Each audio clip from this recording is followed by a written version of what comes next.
ખબરોમાં બન્યા રહેવા માટે બેલ આઇકોન દબાવો અને એબીપી અસ્મિતાને સબસ્ક્રાઇબ કરો.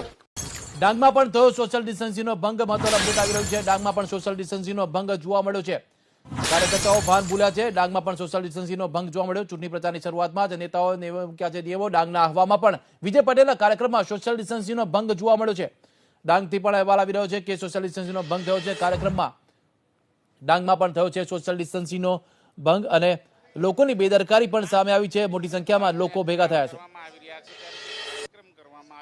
કાર્યક્રમમાં સૌથી વધારે કાર્યકર્તાઓ ઉપસ્થિત થયા છે. વિજય પટેલને ટિકિટ આપવામાં આવી છે પેટા ચૂંટણીમાં, ત્યારે આ પ્રમાણે તેમનું સ્વાગત કરવામાં આવી રહ્યું છે. સૌથી પહેલા સ્વાગત કેબિનેટ મિનિસ્ટર ગણપત વસાવાએ કર્યું, ત્યારબાદ તમામ કાર્યકર્તાઓ નેતાઓ છે અત્યારે સ્વાગત કરી રહ્યા છે. પરંતુ દ્રશ્યોમાં તમે જોઈ શકો છો અત્યારે હાલ મોટી સંખ્યામાં કાર્યકર્તાઓ ઉપસ્થિત થયા છે.